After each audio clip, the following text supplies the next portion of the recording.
sites. Now we're getting high-definition views. This is Nicole Mann, callsign Duke. She's wearing the suit with no stripes, and she's got that giant bag with her.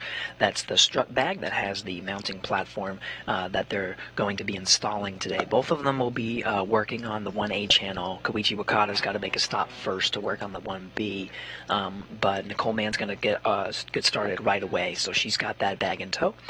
She'll be able to unbuckle some of the straps that are holding those components in place, retrieve some of the materials, and they'll be installing it one at a time.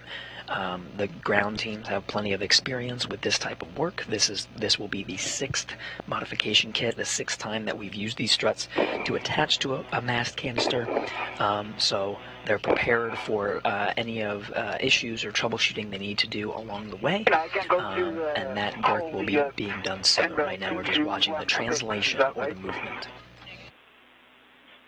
Stand by, Koichi.